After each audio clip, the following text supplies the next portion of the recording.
The Emoji Movie, the latest celluloid catastrophe from the brain trust as Sony Pictures has drained audiences around the globe of their life essence like a parasitic vampire at a blood bank, but in this cinematic court, it's innocent until proven guilty.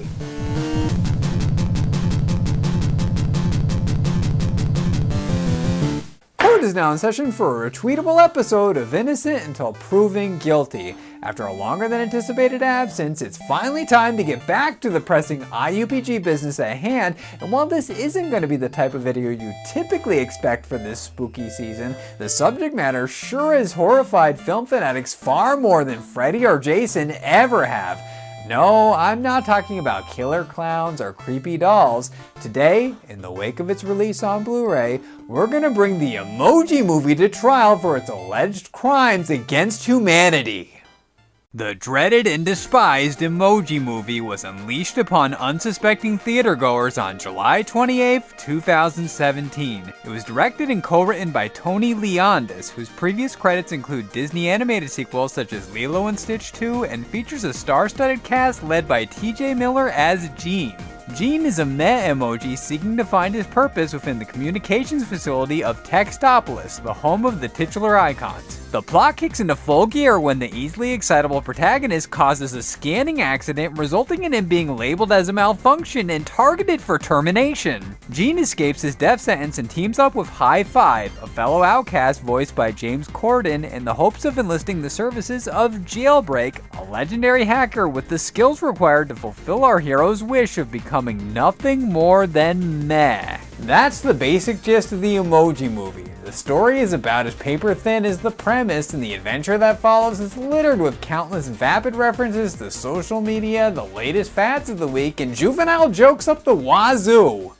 I know I usually stay impartial during the review segment, but I'm not gonna lie, I found the first half of this trendy cash grab to be insufferable. The humor, if you can call it that, sets a new record for lowest common denominator trash, and Sony would have been better off flushing the $50 million budget down the toilet. In stark contrast to the crass, IQ-draining comedy that permeates the screenplay, the aesthetic architects of the Emoji Movie put some much-needed effort into crafting a polished product. The animation, while not being up to Pixar standards, is certainly passable, and the aforementioned voice cast does a pretty good job with the material they're given to work with. Patrick Stewart clearly enjoyed his session in the recording booth as the Elder Poop. Stephen Wright and Jennifer Coolidge perfectly encapsulate the meh attitude as Gene's parents, and Rachel Ray's spam character was responsible for one of the few genuine laughs I got from this film. As for the lead actors, my feelings are mixed. Anna Faris was fine as Jailbreak and really sold the inner conflict that propelled her arc, but TJ Miller and James Corden both fell flat for me. Miller has shown himself capable of turning in a decent performance in the past, so it could be just a case of him being held back by a subpar script, but Corden constantly annoyed me throughout the duration of his screen time and delivered some of the most facepalm-worthy lines in the entire flick. Hey, can I come too? Talk to the hand, Red Wagon. I thought I was. Ugh, it's awful beyond words, and that sadly is but a small taste of the quality content to be found within the Emoji Movie.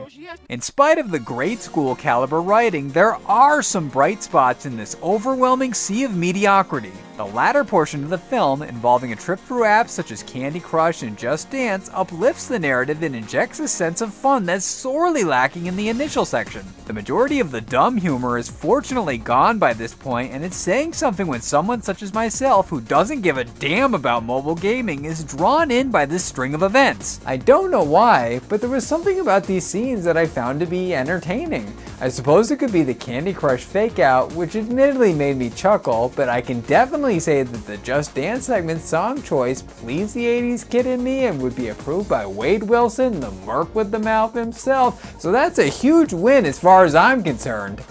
Wham aside, the conclusion of the film comes close to redeeming its predecessor, and I've got to give props to the writers for developing bits that subverted the standard expectations for the punchline, but there's still a bunch of flaws in the logic and execution that severely irritated me, and I took 2 full pages of CinemaSins-esque notes during my second viewing out of sheer frustration. Yes, I watched Rotten Tomatoes' Worst Nightmare in its entirety twice and lived to tell the tale.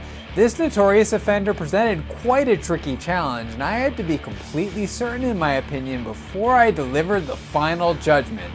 Now that I've examined the evidence and weighed all of the pros and cons, I can safely say that in the case of the Emoji Movie, I rule that the verdict is guilty!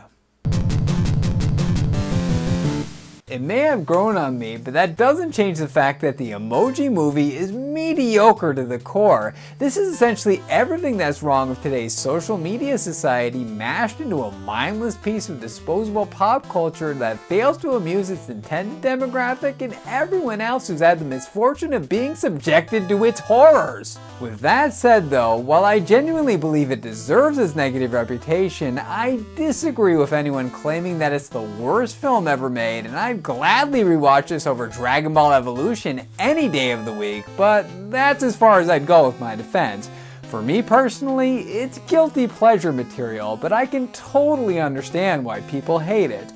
Anyway, now that I've wrapped up this monstrous behemoth of a trial, it's time for another Cygnus review. Be sure to come back for that and to leave any suggestions for future IUPG episodes in the comments below, but until then, court is now adjourned!